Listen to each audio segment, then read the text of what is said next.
Hello friend, class 7 geography. In previous class we discussed about the physiography of Asia continent, particular the drainage pattern in eastern part of Asia. এর আগের ক্লাসে আমরা আলোচনা করেছিলাম প্রাকৃতিক পরিবেশের অন্তর্গত এশিয়া মহাদেশের নদ নদী। সেই এশিয়া মহাদেশের নদ নদীগুলিকে আমরা তিনটে পার্টে ভাগ করেছিলাম, উত্তরবাহী নদ নদী, দক্ষিণ বাহিনী এবং পূর্ব বাহিনী। এশিয়া মহাদেশের নদ নদী হয়ে যাওয়ার পর আমরা যেটা জানবো সেটা হলো এশিয়া মহাদেশের জলবায়ু ও স্বাভাবিক উদ্ভিদ সম্পর্কে। তাহলে এসো ফ্রেন্ড, আজকে আমরা আলোচনা করব এশিয়া মহাদেশের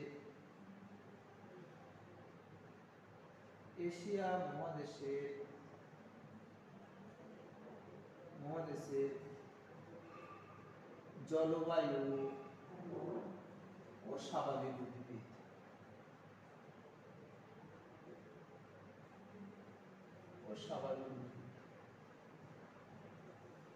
এশিয়া মহাদেশের জলবায়ু ও স্বাভাবিক উদ্ভিদ। ফ্রেন্ড, এই এশিয়া মহাদেশের জলবায়ু ও স্বাভাবিক উদ্ভিদ সম্পর্কে জানার আগে আমাদের জানতে হবে এই জলবায়ু বা স্বাভাবিক উদ্ভিদটা কি। জলবায়ু বা স্বাভাবিক উদ্ভিদ কি? জলবায়ু কি? আগে জলবায়ুতে যাওয়ার আগে আমাদের জানতে হবে স্বাভাবিক জলবায়ুতে যাওয়ার আগে আমাদের জানতে হবে আবহাওয়া কি। এই দেখো, এখন এই সময় আমাদের বিকেলের দিকে কালবৈশাখী ঝড় হয়, এপ্রিল মে মাস নাগাদ কালবৈশাখী ঝড় হবে। আবার পরেই আবার গরম হবে, আবার পরে আবার বৃষ্টি হতে পারে। সুতরাং এই যে আবহাওয়ার একটা প্রতিদিন যে দৈনন্দিন অবস্থা, বায়ুচাপ, বায়ুর উষ্ণতা, বৃষ্টিপাত, আর্দ্রতা, এইগুলোর যে একটা গড় অবস্থা প্রতিদিনের, তাকে বলে আবহাওয়া। জলবায়ু কাকে বলে? এই আবহাওয়া কোনো একটা স্থানের মোটামুটি 30 থেকে 35 বছরের গড় আবহাওয়াকে বলা হয় জলবায়ু। কেমন? তোরা প্রত্যেক বছরই এই সময় কালবৈশাখী হয়, এটা কিন্তু শীতকালে হয় না। এই যে 30-35 বছরের একটা অভিজ্ঞতা বা গড় আবহাওয়ার এই অবস্থাকে বলা হয় জলবায়ু। আর স্বাভাবিক উদ্ভিদ কি? স্বাভাবিক উদ্ভিদ হলো যে সমস্ত উদ্ভিদগুলি স্বাভাবিকভাবে, তোমরা অনেক সময় দেখেছো আমাদের রাস্তার ধারে বাবলা গাছ দেখতে পাই, তাল গাছ দেখতে পাই। এই গাছগুলো কি আমরা কেউ রোপণ করি না, আমরা কেউ লাগাই না, আম জাম কাঁঠালের মতো লাগাই না। এই গাছগুলো আপনা আপনি প্রাকৃতিক পরিবেশে হয় এবং বৃদ্ধিপ্রাপ্ত হয়। ঠিক একইভাবে স্বাভাবিক উদ্ভিদ ভাষাগত প্রয়োগের সংজ্ঞাটা হলে কি হবে? প্রকৃতির উষ্ণতা, বৃষ্টিপাত, আর্দ্রতার ইত্যাদির সাহায্য নিয়ে যে সমস্ত গাছ বা উদ্ভিদ আপনা আপনি বা নিজে থেকেই প্রকৃতিতে জন্মায় এবং বৃদ্ধিপ্রাপ্ত হয়, তাদের বলে স্বাভাবিক উদ্ভিদ। ঠিক একইভাবে এশিয়া মহাদেশে এরকম জলবায়ু স্বাভাবিক উদ্ভিদ কিছু আছে। তাহলে আজকে আমরা যেটা আলোচনা করবো সেটা হলো এশিয়া মহাদেশের জলবায়ু ও স্বাভাবিক উদ্ভিদ। তাহলে জলবায়ু সম্পর্কে জানলাম, স্বাভাবিক উদ্ভিদ সম্পর্কে জানলাম। জলবায়ু কি, স্বাভাবিক উদ্ভিদ কি? এই জলবায়ুর উপর নির্ভর করেই কিন্তু স্বাভাবিক উদ্ভিদ হয়। তোমরা অনেক সময় দেখবে পুকুর পাড়ে এক ধরনের গাছ পাওয়া যায়, রাস্তার ধারে এক ধরনের গাছ পাওয়া যায়, তাই না? দেখবে এই আপনার বাবলা গাছটা হয় একবার শুকনো জায়গায় হয়। সুতরাং এই যে জলবায়ু, কোনো জায়গায় যেখানে উষ্ণ মরু জলবায়ু সেখানে কি গাছ হবে? ক্যাকটাস বা ফণিমনসা। যেগুলো সমুদ্র উপকূলবর্তী অঞ্চল সেখানে হবে সুন্দরী বনান, গোয়া বা ম্যানগ্রোভ উদ্ভিদ। যেগুলো উপকূলবর্তী অঞ্চলে আলাদা উদ্ভিদ হবে। আবার যেখানে খুব বৃষ্টিপাত হয় সেখানে চিরহরিত অরণ্য হবে। সুতরাং এই যে উপর ডিপেন্ড করে, এই জলবায়ুর উপর ডিপেন্ড করে স্বাভাবিক উদ্ভিদও নির্ভর করে। মনে থাকবে? তাহলে এসো আজকে আমরা এশিয়া মহাদেশের জলবায়ু স্বাভাবিক উদ্ভিদ সম্পর্কে জানবো। আগে জানতে হবে এশিয়া মহাদেশ। এশিয়া হলো পৃথিবীর বৃহত্তম মহাদেশ। এর যেমন জনসংখ্যা বৃহত্তম, আয়তনও বৃহত্তম। এশিয়া মহাদেশ পূর্ব থেকে পশ্চিম এবং উত্তর থেকে দক্ষিণ এর একটা বিশাল আয়তনের জন্য এশিয়া মহাদেশের জলবায়ু স্বাভাবিক উদ্ভিদ এক রকম হয় না। বিভিন্ন জায়গায় বিভিন্ন রকম বৈচিত্র্যময় দেখা যায়। তাহলে আমরা আজকে জানবো এশিয়া মহাদেশের এই জলবায়ু স্বাভাবিক উদ্ভিদের বৈচিত্র্যের কারণ কি, অর্থাৎ এক এক জায়গায় এক রকম হওয়ার কারণ কি। আমরা সেটা ছকের সাহায্যে জানবো যে এশিয়া মহাদেশের জলবায়ু ও স্বাভাবিক উদ্ভিদের বৈচিত্র্যের কারণ।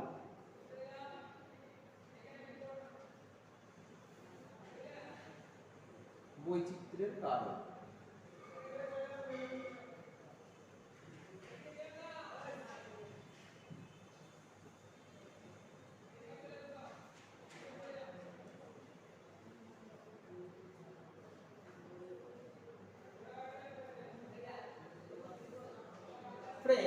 এই এশিয়া মহাদেশের জলবায়ু ও স্বাভাবিক উদ্ভিদের বৈচিত্র্যের কারণ কেন এক এক জায়গায় একরকম হয় তার ফার্স্ট হলো অক্ষরেখার অবস্থান বা অক্ষাংশগত বিরাট বিস্তার।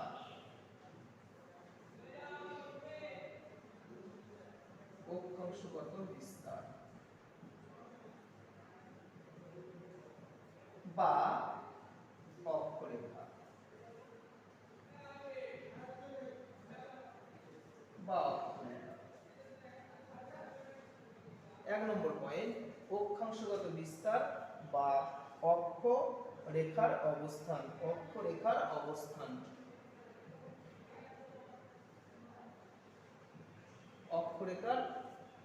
অক্ষরেখার অবস্থান। তারপর লিখবো আমরা উচ্চতার পার্থক্য।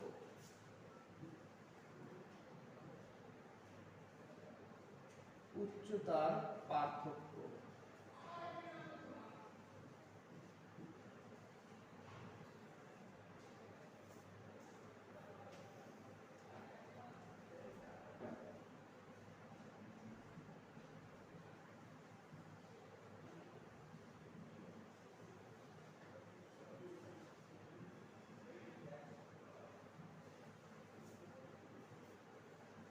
উচ্চতার পার্থক্য, সমুদ্র থেকে দূরত্ব।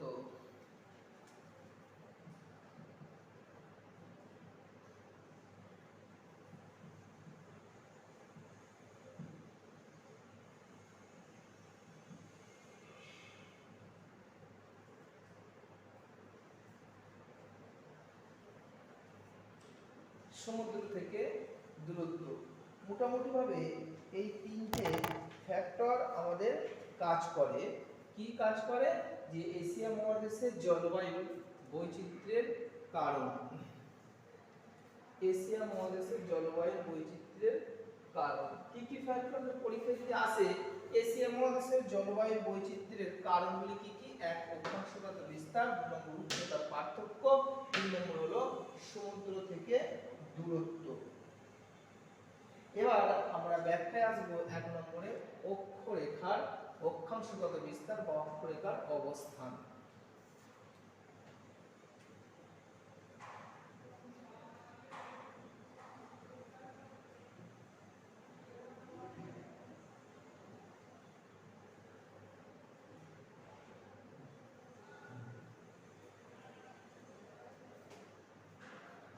ফ্রেন্ড, আমরা এক নম্বর পয়েন্ট আসবে, এটা এক, এটা দুই, এটা তিন।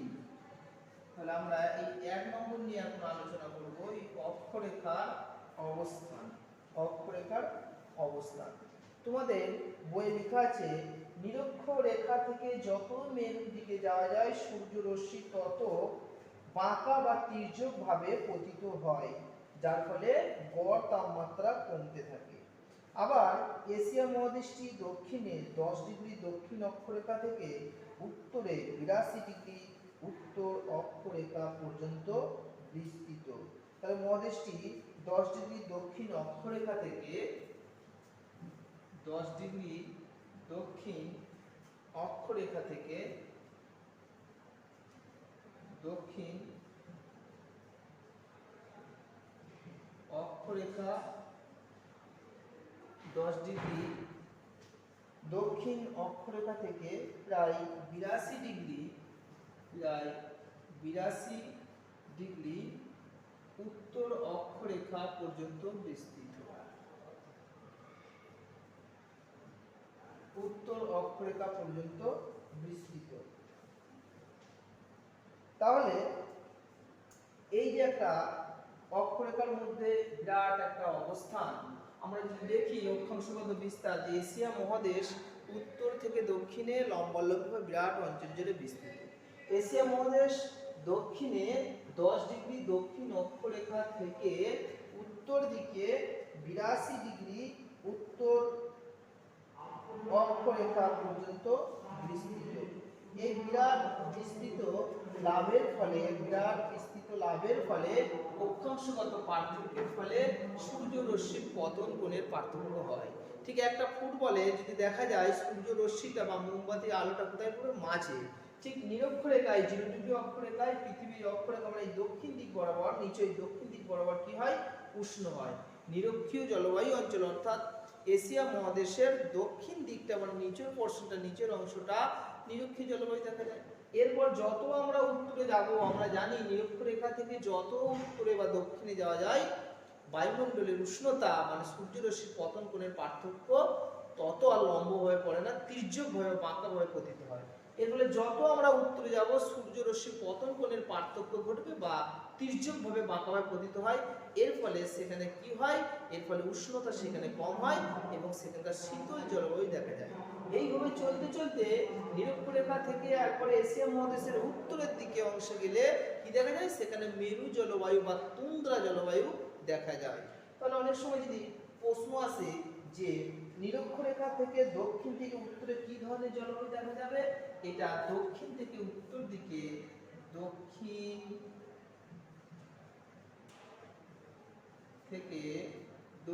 থেকে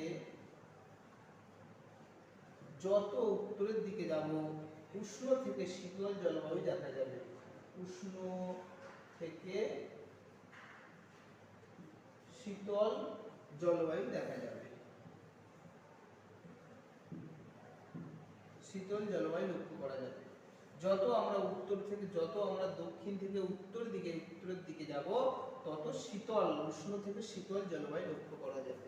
সুতরাং এই বিরাট একটা অক্ষরেখার অবস্থানের জন্য অক্ষাংশগত বা অক্ষরেখাগত একটা বিরাট পার্থক্য বা একটা ব্যবধান বা বিরাট বিস্তার লাভ করার জন্য এশিয়া মহাদেশের জলবায়ু বৈচিত্র্য দেখা যায়, জলবায়ুর পার্থক্য ঘটে, তার সাথে উষ্ণতারও পার্থক্য ঘটে। এখানে বৈচিত্র্যের কারণ হলো পার্থক্যের কারণ, পার্থক্যের কারণ,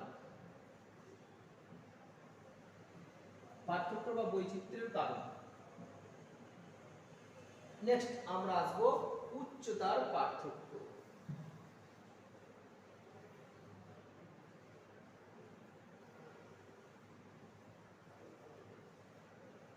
দু নম্বর আসবো আমরা উচ্চতার পার্থক্য।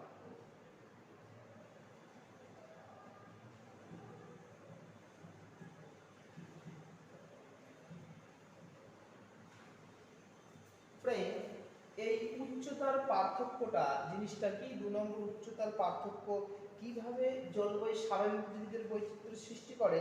তোমাদের বইয়ের পেজ নাম্বার 91-এ আছে, প্রতি 1000 মিটার বা 1 কিমি উপরে উচ্চতা বৃদ্ধিতে বায়ুমণ্ডলের উষ্ণতা 6.4 ডিগ্রি সি করে তাপমাত্রা কমতে থাকে। এশিয়া মহাদেশের মধ্যে মধ্যভাগের উঁচু পার্বত্য অঞ্চলের গড় উচ্চতা 4000 মিটারও বেশি। তাহলে তাপমাত্রা কি হবে, সেখানে কমতে থাকবে। তাহলে উচ্চতার পার্থক্য কি, এশিয়া মহাদেশ একটা বিরাট মহাদেশ, যখনই আমরা নিচু থেকে উঁচুতে যাব অর্থাৎ দক্ষিণ থেকে উত্তরে যাব কি হবে, উচ্চতা বাড়বে, উচ্চতা বাড়বে। ভূমির ঢাল, দেখো ভূমির ঢালগুলো দক্ষিণ দিক থেকে হয়, দক্ষিণ দিকে হয়। তাহলে দক্ষিণ দিকটা নিচু, দক্ষিণ দিকে যতই আমরা যাবো, তোমরা দেখো অনেক কিছু দিকে ইস্টার্ন রেলওয়ে যদি তোমরা যাও তো বর্ধমান দেখবে উঁচু, আমরা কোন দিকে যাই, পশ্চিম দিকে যাই। আবার পূর্ব দিকে হাওড়া দেখবে নিচু। সুতরাং এইভাবে একটা ঢাল রেলের মধ্যে লেখা থাকে RL কত, এই যত উঁচুতে যাব উচ্চতা তত কমতে থাকবে। এক্ষেত্রে উচ্চতার একটা লিমিট আছে। আমরা এশিয়া মহাদেশের বিরাট একটা উচ্চতার জন্য তাপমাত্রার পার্থক্য ঘটে।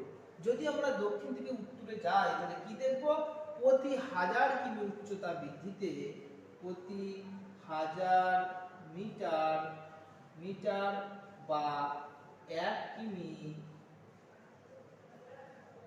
উচ্চতা বৃদ্ধিতে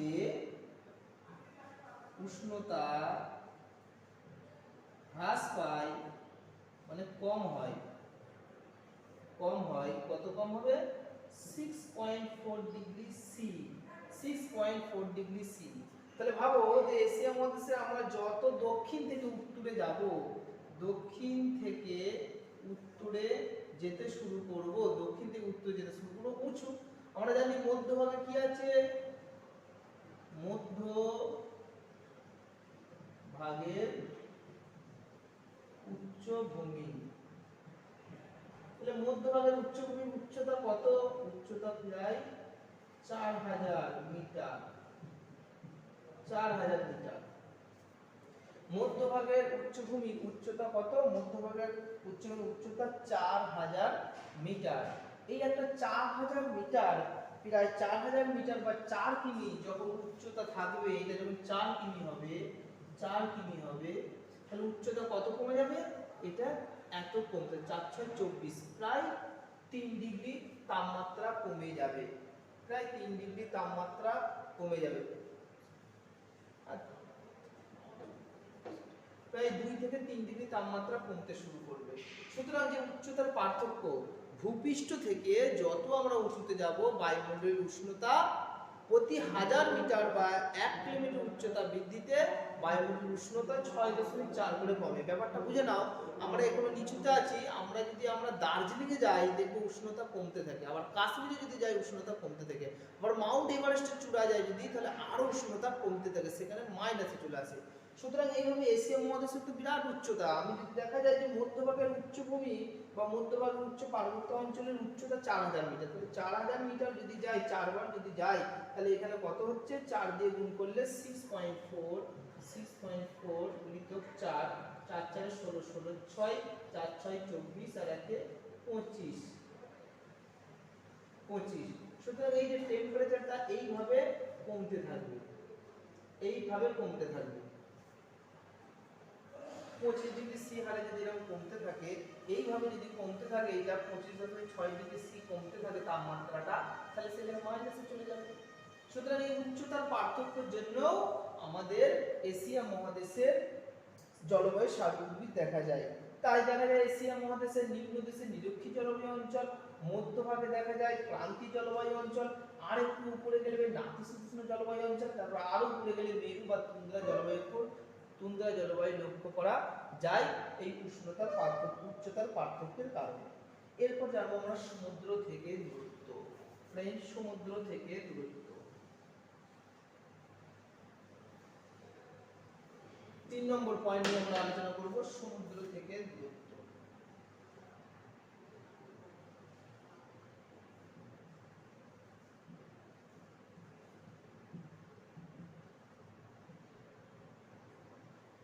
সমুদ্র থেকে দূরত্ব কি? এই সমুদ্র থেকে দূরত্ব বলেছে সমুদ্রের ধারে ঠান্ডা গরম কোনোটাই খুব বেশি হয় না, অর্থাৎ নাতিশীতোষ্ণ জলবায়ু দেখা যায়। কিন্তু সমুদ্র থেকে দূরে অবস্থিত কোন স্থানে জলবায়ু চরম ভাবাপন্ন, অর্থাৎ শীতকালে প্রচন্ড ঠান্ডা, গরমকালে প্রচন্ড গরম হয়। এশিয়ার মধ্যভাগের বেশিরভাগ অঞ্চলে সমুদ্র থেকে দূরত্ব বেশি, তাহলে ওই অঞ্চলের জলবায়ু কেমন হবে সেটা আমাদের দেখতে হবে।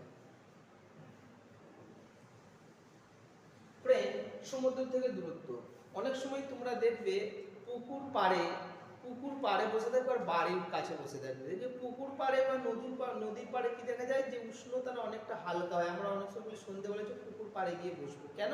সেখানে ঠান্ডা অনুভূত হয়। তাহলে বেশ বোঝা যাচ্ছে যে সমুদ্রের ধারে বা পুকুরের ধারে যেখানে জলভাগ থাকবে সেখানে উষ্ণতাটা ঠান্ডা থাকবে।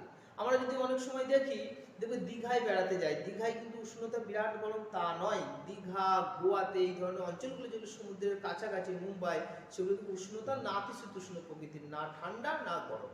আর সমুদ্র থেকে বা জলভাগ থেকে যত দূরে যাব আমরা, দেখবে বায়ুমণ্ডলের উষ্ণতা তত আমাদের চরমভাবাপন্ন, মানে তত উষ্ণতা বাড়তে থাকবে। এই কারণে রাজস্থানের থর মরুভূমি অঞ্চল ভারতের সমুদ্র থেকে দূরত্ব অনেক বেশি বলে সেখানে চরম ভাবাপন্ন। চরম মানে শীতকালে প্রচুর শীত আর গ্রীষ্মকালে প্রচুর গরম, এরকম লক্ষ্য করা যায়।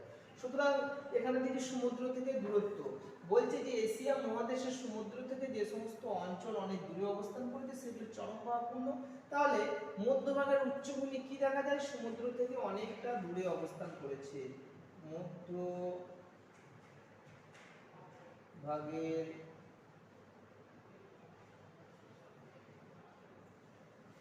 মধ্যভাগের উচ্চভূমি সমুদ্র থেকে দূরে অবস্থিত। সমুদ্র থেকে যত দূর হবে, সমুদ্র থেকে দূর হলে সেখানে কি হবে?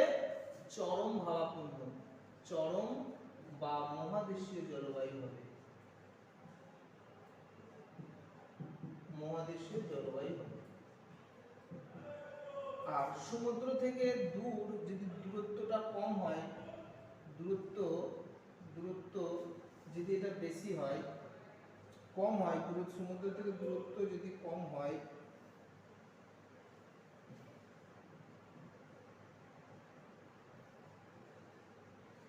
সমুদ্র থেকে দূরত্ব যদি কম হয় তাহলে কি হবে? নাতিশীতোষ্ণ।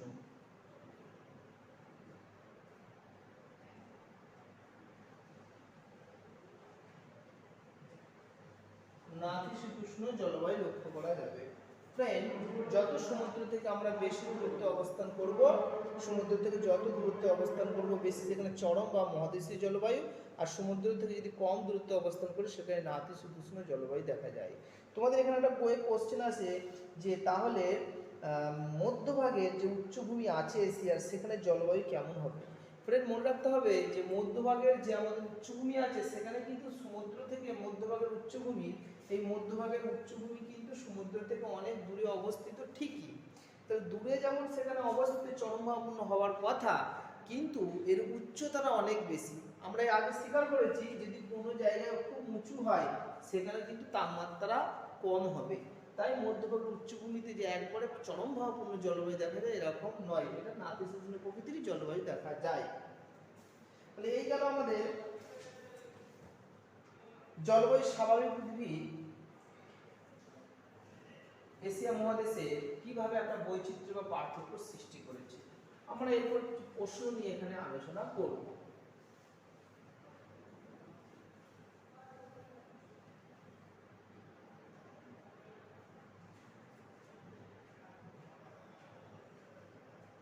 প্রশ্ন পর্ব নিয়ে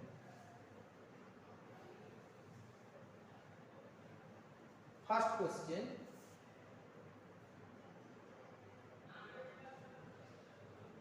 এশিয়া মহাদেশের জলবায়ু ও স্বাভাবিক উদ্ভিদের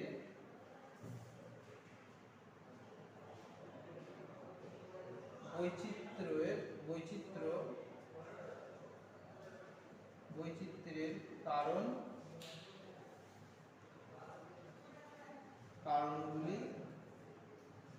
কারণগুলি লেখো। এশিয়া মহাদেশের জলবায়ু স্বাভাবিক বৈচিত্র্যের কারণগুলি লেখো। 3 নম্বর কোশ্চেন, অথবা কোশ্চেনটা আবার ভাবে আসতে পারে, এশিয়া মহাদেশের জলবায়ু ও স্বাভাবিক উদ্ভিদের প্রধান নিয়ন্ত্রকগুলি দেখো। প্রধান নিয়ন্ত্রকগুলি সম্পর্কে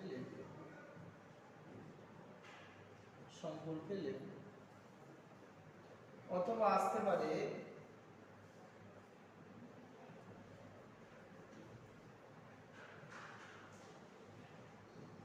এশিয়া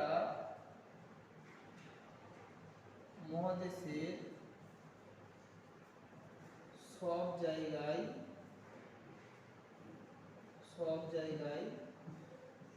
জলবায়ু ও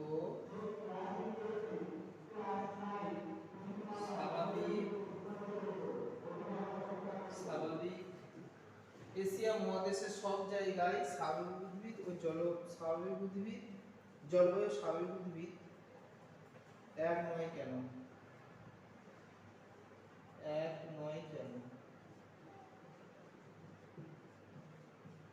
ওই 3টে ফ্যাক্টরই হবে আমাদের লিখতে হবে। অথবা কোশ্চেনটা আবারও আসতে পারে যে এখানে দেখলাম লাস্ট কোশ্চেন, এশিয়া মহাদেশের সব জায়গায় জলবায়ু ও স্বাভাবিক উদ্ভিদ এক নয় কেন বা সমান নয় কেন? অথবা আরও আসতে পারে যে এশিয়া মহাদেশের জলবায়ু ও স্বাভাবিক উদ্ভিদের পার্থক্যের কারণগুলি লেখো। এটাও অথবা দিয়ে আসতে পারে। আমি 3টে অথবা লিখলাম। এরপর আমরা 2 নম্বর কোশ্চেন নিয়ে আলোচনা করব আবার।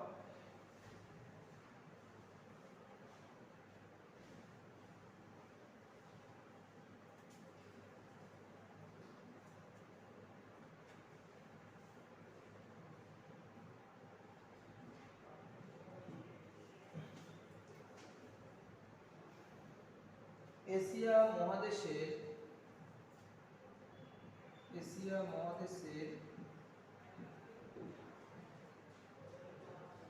দক্ষিণ থেকে উত্তরে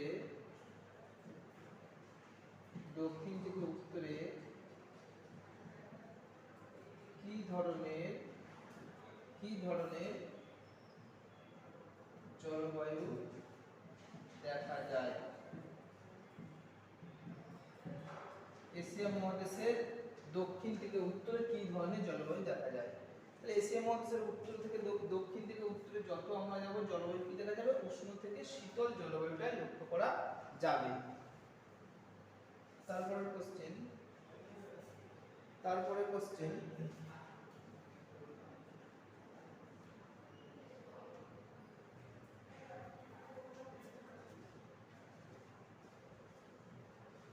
এশিয়া মহাদেশের মধ্যভাগের উচ্চভূমিতে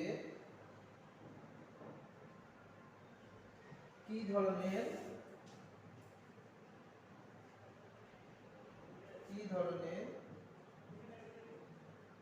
জলবায়ু লক্ষ্য করা যায়? এশিয়া মহাদেশের মধ্যভাগের উচ্চভূমিতে কি ধরনের জলবায়ু লক্ষ্য করা যায়?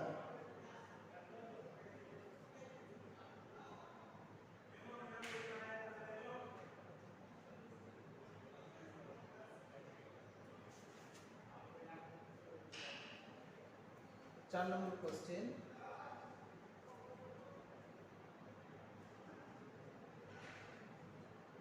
এশিয়া মহাদেশের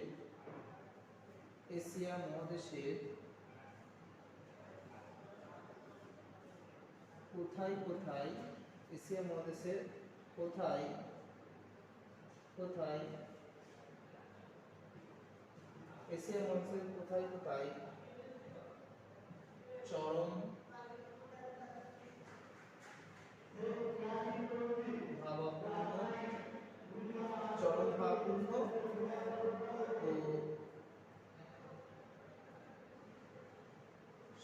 ভাবাপন্ন ও সমভাবাপন্ন জলবায়ু দেখা যায়।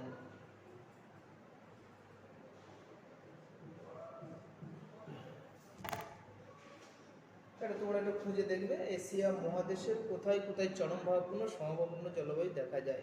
মনে রাখতে হবে এশিয়া মহাদেশের চরমভাবাপন্ন জলবায়ু দেখা যাবে এশিয়া মহাদেশের একেবারে যত আমরা সমুদ্র থেকে বেশি দূরে দেখা যাবে। এই ম্যাপ থেকে তোমরা একটা কাজ করে নেবে, যেমন মধ্যভাগে উচ্চভূমিতে না হয়ে এটা হতে পারে এশিয়া মহাদেশের কিছুটা আরও একটু উত্তরে বা দক্ষিণে।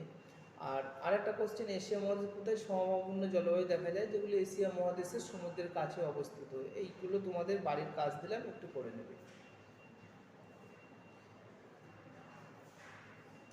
ফ্রেন্ড, তাহলে আজকে হলো এশিয়া মহাদেশের জলবায়ু স্বাভাবিক উদ্ভিদের বৈচিত্র্যের কারণ। এই পরের ক্লাসে আমরা এশিয়া মহাদেশের জলবায়ু স্বাভাবিক উদ্ভিদ সম্পর্কে আলোচনা করব।